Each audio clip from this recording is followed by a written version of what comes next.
ਬਲਵਿੰਦਰ ਸਿੰਘ ਨੇ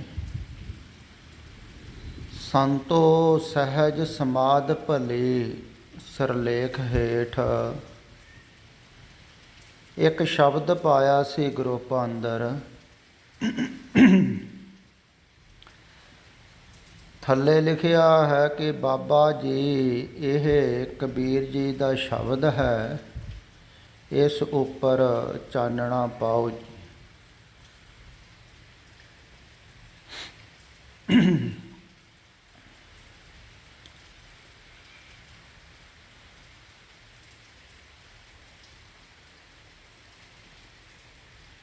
ਚਾਨਣਾ ਸ਼ਬਦ ਦੇ ਸਮਝਣ ਦੁਆਰਾ ਹੀ ਨਹੀਂ ਪੈਣਾ ਹੈ, ਬਲਕਿ ਸ਼ਬਦ ਜਿੱਧਰੋਂ ਆ ਰਿਹਾ ਹੈ, ਜਿੱਧਰੋਂ ਪ੍ਰਕਾਸ਼ਿਤ ਹੋ ਰਿਹਾ ਹੈ, ਉਧਰ ਨੂੰ ਜਾਣਾ ਹੈ। ਇਸੇ ਕਰਕੇ ਹੀ ਕਿਹਾ ਹੈ ਨਾ ਕਿ ਗੁਰਬਾਣੀ ਇਸ ਯੁੱਗ ਮਹਿ ਚਾਨਣ। ਹੁਣ ਚਾਨਣ ਸਿਰਫ ਸ਼ਬਦ ਪੜ੍ਹਨ ਨਾਲ ਨਹੀਂ ਹੁੰਦਾ ਹੈ, ਨਾ ਹੀ ਸਮਝਣ ਨਾਲ ਹੁੰਦਾ ਹੈ।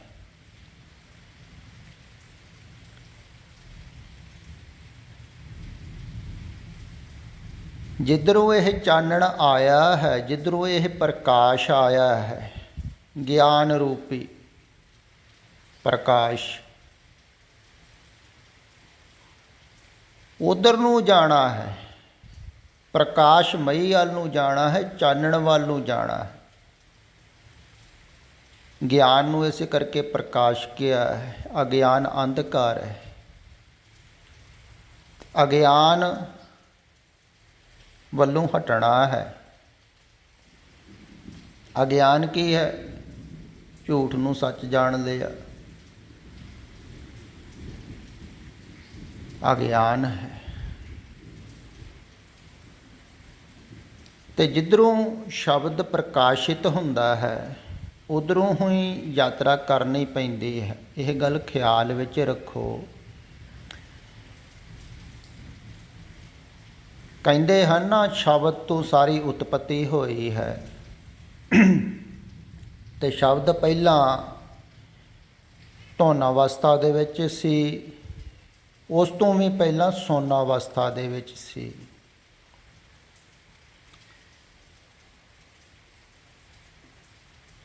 ਤਾਂ ਸੁਨ ਅਵਸਥਾ ਦੇ ਵਿੱਚੋਂ ਸ਼ਬਦ ਧੁਨ ਅਵਸਥਾ ਦੇ ਵਿੱਚ ਆਇਆ, ਪ੍ਰਗਟ ਹੋਇਆ, ਫਿਰ ਉਹਨੇ ਆਕਾਰ ਲਿਆ ਸ਼ਬਦ ਨੇ।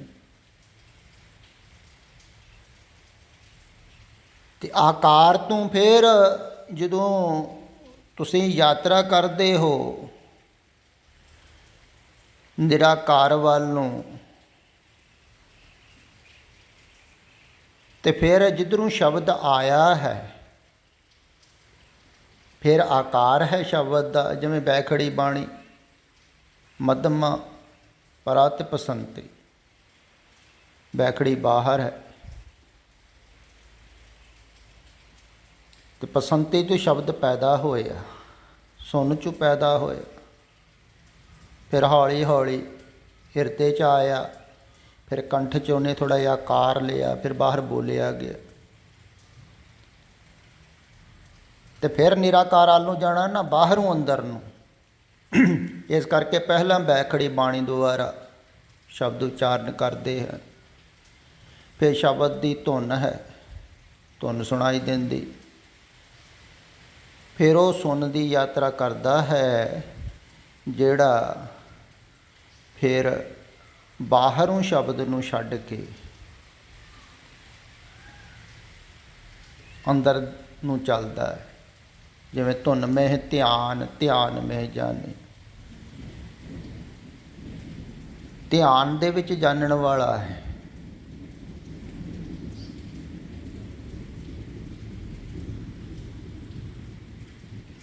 ਤੇ ਉਧਰ ਨੂੰ ਯਾਤਰਾ ਕਰਦਾ ਹੈ ਜਿਹੜਾ। ਜਿੱਧਰੋਂ ਧਿਆਨ ਆ ਰਿਹਾ ਹੈ, ਜਿੱਧਰੋਂ ਪ੍ਰਕਾਸ਼ ਆ ਰਿਹਾ ਹੈ, ਤੇ ਜਿੱਧਰੋਂ ਸ਼ਬਦ ਆਇਆ ਹੈ, ਜਿੱਧਰੋਂ ਉਪਦੇਸ਼ ਆਇਆ ਹੈ, ਉਧਰ ਨੂੰ ਯਾਤਰਾ ਕਰਨੀ ਹੀ, ਤਾਂ ਹੀ ਪ੍ਰਕਾਸ਼ ਹੋਵੇਗਾ। ਸਿਰਫ ਬਾਹਰੋਂ ਪੜ੍ਹ ਲੈ ਕੇ ਜਾਂ ਵਿਚਾਰ ਕੇ ਸਮਝ ਕੇ ਵੀ ਪ੍ਰਕਾਸ਼ ਨਹੀਂ ਹੁੰਦਾ ਹੈ। ਹੁਣ ਤੁਸੀਂ ਇਉਂ ਸਮਝ ਲਓ, ਜਿਵੇਂ ਇਹ ਉੱਪਰਲੀ ਪੰਕਤੀ ਲਿਖੀ ਹੋਈ ਹੈ ਨਾ, ਗੁਰ ਪ੍ਰਤਾਪ ਭਇਓ ਜਾ ਦਿਨ ਤੇ, ਸੁਰਤ ਨਾ ਅੰਤ ਚਲੀ।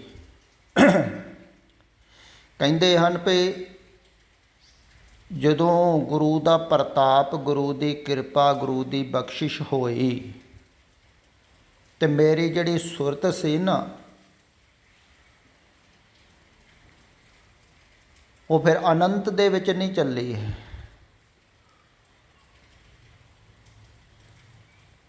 ਬਾਹਰ ਨਹੀਂ ਫੈਲੀ ਹੈ।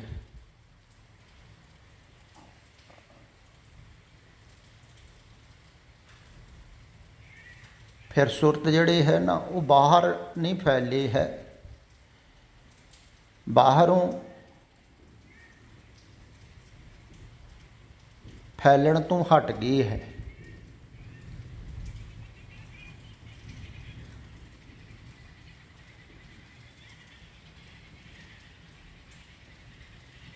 ਹੁਣ ਗੁਰੂ ਦੀ ਕਿਰਪਾ ਦੁਬਾਰਾ ਐਸਾ ਹੋਇਆ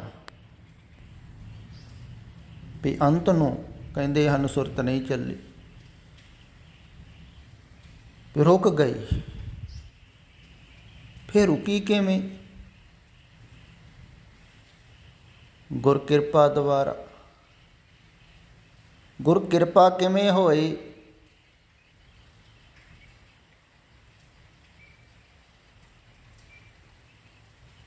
ਜਦੋਂ ਆਪਣਾ ਆਪਾ ਸਮਰਪਿਤ ਕਰ ਦਿੱਤਾ, ਜਿਵੇਂ ਕਹਿ ਦਈਏ ਨਾ, ਹੈਲਪਨੈਸ ਹੋ ਗਿਆ ਵੀ ਮੈਂ ਕੁਛ ਨਹੀਂ ਕਰ ਸਕਦਾ, ਮੇਰੇ ਹੱਥ ਵਿੱਚ ਕੁਛ ਨਹੀਂ ਹੈ, ਮੈਂ ਕੁਛ ਕਰਨ ਯੋਗ ਨਹੀਂ। ਬਿਲਕੁਲ ਜਿਹੜਾ ਹੈਲਪਨੈਸ ਹੋ ਜਾਂਦਾ ਹੈ। ਤੇ ਜਿਹੜਾ ਸਮਝਦਾਰ ਹੈ ਉਹ ਤਾਂ ਨਹੀਂ ਹੈਲਪਨੈਸ ਹੁੰਦਾ, ਉਹ ਤਾਂ ਕਹਿੰਦਾ ਮੈਂ ਸਮਝ ਲੂੰਗਾ, ਮੇਰੀ ਸਮਝ ਵਿੱਚ ਆ ਜਾਵੇਗੀ, ਮੈਂ ਕੋਈ ਚੰਗਾ ਜਿਹਾ ਰਸਤਾ ਲੱਭ ਲੂੰਗਾ। ਬਹੁਤੇ ਲੋਕ ਸ਼ਬਦਾਂ ਦੇ ਵਿੱਚ ਚੰਗਾ ਰਸਤਾ ਲੱਭਦੇ ਰਹਿੰਦੇ ਹਨ, ਸਖਾਲਾ ਜਿਹਾ ਕੋਈ ਲੱਭ ਜਾਵੇ ਤੇ ਕੋਸ਼ਿਸ਼ ਕਰਦੇ ਰਹਿੰਦੇ ਹਨ। ਤੇ ਜਿਹੜਾ ਮਨ ਸਖਾਲਾ ਰਸਤਾ ਲੱਭਦਾ ਹੈ, ਉਹਦਾ ਮਤਲਬ ਇਹੋ ਹੀ, ਉਹ ਮਰਨਾ ਹੀ ਨਹੀਂ ਚਾਹੁੰਦਾ। ਸਖਾਲਾ ਤਾਂ ਇਸੇ ਕਰਕੇ ਲੱਭ ਰਿਹਾ ਹੈ ਨਾ, ਵੀ ਮਰੀਏ ਨਾ, ਮਿਟਣਾ ਕਠਿਨ ਹੈ। ਹੁਣ ਇਹ ਸਮਝ ਲਵੋ ਕੋਈ ਕਵੇ ਵੀ ਮੈਂ ਮਰਨਾ ਚਾਹੁੰਦਾ, ਵੀ ਸਖਾਲਾ ਜਿਹਾ ਕਿਵੇਂ ਮਰਨਾ ਹੋ? ਜਿਹਨੂੰ ਮਰਨਾ ਹੀ ਹੈ ਤੋ ਤਾਂ ਮਿਟਣਾ ਹੀ ਹੈ। ਪਰ ਮਨ ਮਰਨਾ ਨਹੀਂ ਚਾਹੁੰਦਾ ਹੈ, ਮਿਟਣਾ ਨਹੀਂ ਚਾਹੁੰਦਾ ਹੈ। ਮਨ ਰਸਤਾ ਲੱਭਦਾ ਰਹਿੰਦਾ ਹੈ ਆਪਣੇ ਆਪ ਨੂੰ ਬਚਾਉਣ ਦਾ,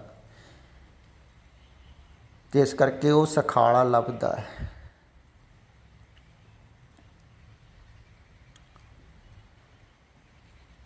ਤੇ ਜਿੰਨਾ ਚਿਰ ਮਨ ਸਖਾਲਾ ਰਸਤਾ ਲੱਭਦਾ ਹੈ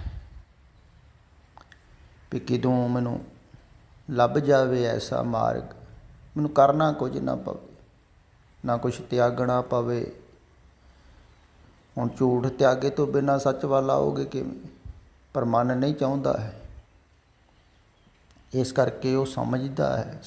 ਬਹੁਤੇ ਲੋਕ ਸਮਝ ਰਹੇ ਹਨ, ਪਰ ਸਮਝਣ ਦੇ ਨਾਲ ਬਹੁਤਿਆਂ ਨੂੰ ਨੁਕਸਾਨ ਵੀ ਹੁੰਦਾ ਹੈ, ਉਹ ਵੀ ਗੱਲ ਖਿਆਲ ਵਿੱਚ ਲਓ। ਕੁਛ ਕੁ ਤਾਂ ਐਸੇ ਹਨ ਜਿਹੜੇ ਉੱਪਰੋਂ ਸੁਣਦੇ ਹਨ, ਉਹਨਾਂ ਨੂੰ ਤਾਂ ਕੋਈ ਫਰਕ ਨਹੀਂ ਪੈਂਦਾ ਹੈ, ਉਹ ਸੁਣੇ ਵੀ ਜਾਂਦੇ ਹਨ, ਭੁੱਲੇ ਵੀ ਜਾਂਦੇ ਹਨ, ਆਪਣੇ ਕੰਮੇ ਕਾਰੇ ਵੀ ਲੱਗੇ ਹੋਏ ਹਨ। ਅਤੇ ਜਿਹੜੇ ਥੋੜ੍ਹੇ ਜਿਹੇ ਸਮਝਣ ਦੀ ਕੋਸ਼ਿਸ਼ ਕਰਦੇ ਹਨ ਗਹਿਰਾਈ ਦੇ ਤਲ 'ਤੇ, ਉਹਨਾਂ ਦਾ ਧਿਆਨ ਫਿਰ ਬਾਹਰ ਸੰਸਾਰ ਵਿੱਚ ਨਹੀਂ ਲੱਗਦਾ ਹੈ। ਤਾਂ ਜਦੋਂ ਸੰਸਾਰ ਵਿੱਚ ਨਹੀਂ ਲੱਗਦਾ ਹੈ ਧਿਆਨ,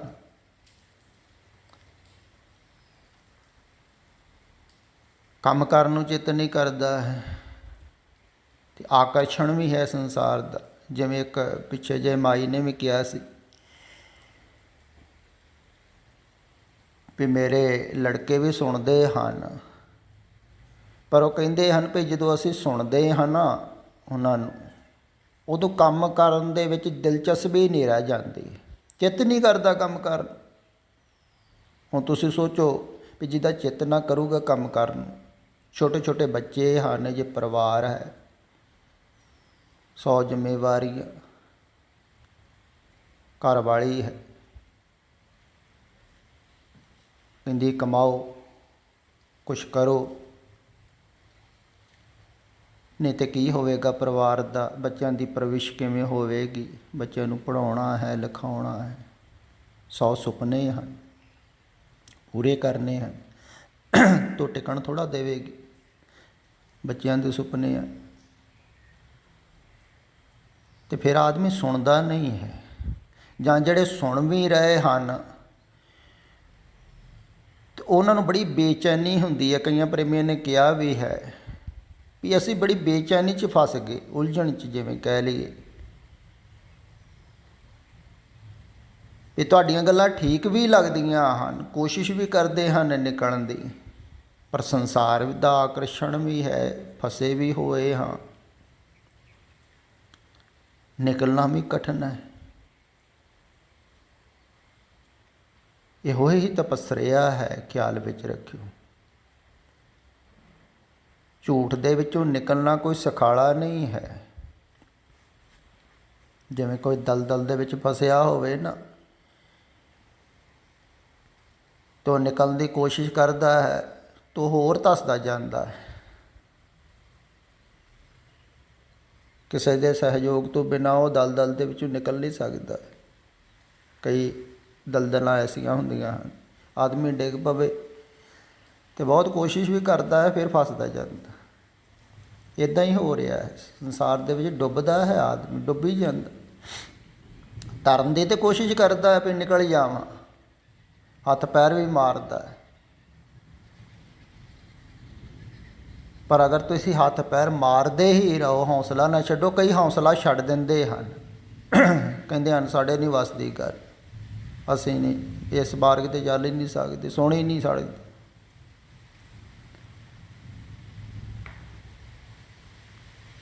ਤੋ ਹੌਸਲਾ ਛੱਡ ਦਿੰਦੇ ਹਨ ਵੀ ਸਾਡੇ ਵੱਸ ਦੀ ਗੱਲ ਨਹੀਂ ਕਰ ਸਕਦੇ ਅਸੀਂ, ਜਾਂ ਬਾਹਰ ਸੰਸਾਰਿਕ ਲੋਕਾਂ ਦਾ ਵਿਰੋਧ, ਆਪਣਿਆਂ ਦਾ ਵਿਰੋਧ।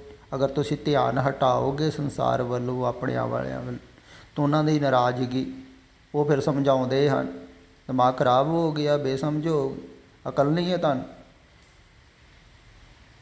ਸਾਰੀ ਦੁਨੀਆ ਕਮਾ ਰਹੀ ਹੈ, ਸੰਸਾਰ ਦੇ ਵਿੱਚ ਵੱਧ ਤੋਂ ਵੱਧ ਤਰੱਕੀਆਂ ਕਰ ਰਹੇ ਹਨ ਲੋਕ ਆਲੇ ਦੁਆਲੇ ਦੇ, ਅਤੇ ਤੂੰ ਬੈਠਾ ਹੋਇਆ ਹੱਥ 'ਤੇ ਹੱਥ ਧਰ ਕੇ। ਅਤੇ ਲੋਕ ਸਮਝਾਉਣ ਆ ਜਾਂਦੇ ਹਨ, ਉਹ ਸਮਝਦੇ ਹਨ ਇਹਦਾ ਦਿਮਾਗ ਖਰਾਬ ਹੋ ਗਿਆ,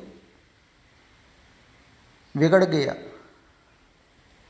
ਸੰਸਾਰੀਆਂ ਦਾ ਹਿਸਾਬ ਨਾਲ ਤਾਂ ਵਿਗੜ ਹੀ ਗਿਆ। ਕਬੀਰ ਵੀ ਵਿਗੜ ਗਿਆ ਸੀ, ਸੰਤਨ ਸੰਗ ਕਬੀਰਾ ਵਿਗੜੇ, ਵਿਗੜਿਆ ਦੇ ਨਾਲ ਤਾਂ ਵਿਗੜ ਹੋ ਗਈ। ਅਤੇ ਲੋਕ ਤਾਂ ਕਹਿੰਦੇ ਹਨ ਵਿਗੜ ਗਿਆ, ਅਤੇ ਸਮਝਾਉਂਦੇ ਹਨ। ਅਤੇ ਬਹੁਤ ਕਠਿਨ ਹੈ ਸਮਝ ਦੇ ਤਲ 'ਤੇ। ਸਮਝ ਵਿੱਚ ਤੇ ਆ ਗਿਆ ਨਿਕਲਣਾ ਹੈ, ਪਰ ਨਿਕਲਣਾ ਕਠਿਨ ਹੈ, ਅਤੇ ਉਹ ਨਿਕਲਣਾ ਹੀ ਤਪੱਸਰਿਆ ਹੈ। ਨਿਕਲਣ ਵਾਸਤੇ ਜੂਝਣਾ, ਹੱਥ ਪੈਰ ਮਾਰਨ। ਫਿਰ ਇਹ ਵੀ ਅਰਦਾਸ ਬੇਨਤੀ ਕਰਨੀ ਵੀ ਸਾਡੇ ਵੱਸ ਦੀ ਗੱਲ ਨਹੀਂ। ਜਿਵੇਂ ਕਹਿੰਦੇ ਹਨ ਨਾ, ਹਾਥੀ ਨੇ ਪੁਕਾਰ ਕੀਤੀ ਸੀ, ਤੇਂਦੂਏ ਨੇ ਫੜਿਆ ਹੋਇਆ ਸੀ ਪਿੱਛੇ, ਗੱਜ ਗਰਾਹ ਤੇ ਛੂਟਾ, ਛੁੱਟਿਆ ਕਿਵੇਂ? ਉਹਨੇ ਫਿਰ ਹੈਲਪਨੈਸ। ਐਸਾ ਨਹੀਂ ਹੈ ਵੀ ਉਹਨੇ ਕੋਸ਼ਿਸ਼ ਨਹੀਂ ਕੀਤੀ। ਦੇਖੋ ਹਾਥੀ ਕੋਸ਼ਿਸ਼ ਵੀ ਕਰਦਾ ਰਿਹਾ, ਇਸ ਕਰਕੇ ਉਹ ਖੜਾ ਰਿਹਾ। ਅਗਰ ਕੋਸ਼ਿਸ਼ ਨਾ ਕਰਦਾ ਵੀ ਫੜ ਲਿਆ ਤੇਂਦੂਏ ਨੇ, ਚਲੋ ਹੁਣ ਨਹੀਂ ਕੋਈ ਕੁਛ ਵੀ ਨਹੀਂ ਹੋ ਸਕਦਾ। ਨਹੀਂ, ਕੋਸ਼ਿਸ਼ ਵੀ ਕਰ ਰਿਹਾ ਹੈ ਬਾਹਰ ਨੂੰ ਨਿਕਲਣ ਦੀ, ਅਤੇ ਨਾਲ ਨਾਲ ਮਦਦ ਵੀ ਮੰਗ ਰਿਹਾ, ਪੁਕਾਰ ਵੀ ਕਰ ਰਿਹਾ ਹੈ। ਅਤੇ ਇੱਕ ਕਹਾਣੀ ਬੜੀ ਪ੍ਰਤੀਕ ਹੈ। ਹਾਥੀ ਤੇ ਹੁਣ ਕੋਈ ਪੜ੍ਹਿਆ ਲਿਖਿਆ ਨਹੀਂ ਸੀ, ਤੁਹਾਡੇ ਵਾਂਗੂ ਅਰਦਾਸਾਂ ਤੇ ਕਰਦਾ ਨਹੀਂ ਹੋਵੇਗਾ। ਤੇ ਪ੍ਰਮਾਤਮਾ ਕੋਈ ਅੱਖਰ ਥੋੜ੍ਹੀ ਸਮਝਦਾ ਹੈ, ਉਹ ਤੇ ਭਾਵ ਸਮਝਦਾ ਹੈ, ਭਾਵਨਾ ਸਮਝਦਾ। ਤੇ ਤੜਫਿਆ, ਪੁਕਾਰਿਆ, ਚੀਕਿਆ, ਚਿল্ਲਾਇਆ। ਜਦੋਂ ਬਿਲਕੁਲ ਹੈਲਪਨੈਸ ਹੋ ਗਿਆ ਵੀ ਨਹੀਂ ਹੁਣ ਮੇਰੇ ਵੱਸ ਦੀ ਗੱਲ ਨਹੀਂ, ਹੁਣ ਤੂੰ ਹੀ ਮੈਨੂੰ ਸਾਂਭ, ਤਾਂ ਉਹਦੀ ਪੁਕਾਰ ਸੁਣ ਲਈ ਗਈ। ਸੁਣ ਲੈਂਦਾ ਹੈ ਉਹ ਜਿਹੜਾ ਬਿਲਕੁਲ ਨਾਦਾਨ ਬੱਚੇ ਦੀ ਤਰ੍ਹਾਂ ਹੁੰਦਾ ਹੈ, ਪੁਕਾਰਦਾ ਹੈ। ਜਿਵੇਂ ਧਰੂ ਨੇ ਪੁਕਾਰਿਆ ਸੀ, ਛੋਟਾ ਜਿਹਾ ਬੱਚਾ, ਦੇਖੋ ਜਿਹਦੀ ਐਸੀ ਅਵਸਥਾ ਹੋ ਜਾਂਦੀ। ਅਤੇ ਜਦੋਂ ਪੂਰੇ ਮਨ ਦੇ ਨਾਲ ਕੋਈ ਪੁਕਾਰਦਾ ਹੈ ਨਾ, ਤਾਂ ਉਹਦੀ ਪੁਕਾਰ ਸੁਣਦਾ ਹੈ। ਉਹ ਬੋਲਾ ਨਹੀਂ ਹੈ, ਉਹ ਤੁਹਾਡੇ ਦਿਲ ਦੀ ਗਹਿਰਾਈ 'ਚੋਂ ਸੁਣਦਾ ਹੈ। ਪਰ ਗਹਿਰਾਈ 'ਚ ਬੋਲੋਗੇ ਤਾਂ ਹੀ ਸੁਣੇਗਾ ਨਾ, ਸੁਣੇਗਾ ਨਾ, ਸੁਣੇਗਾ ਨਾ।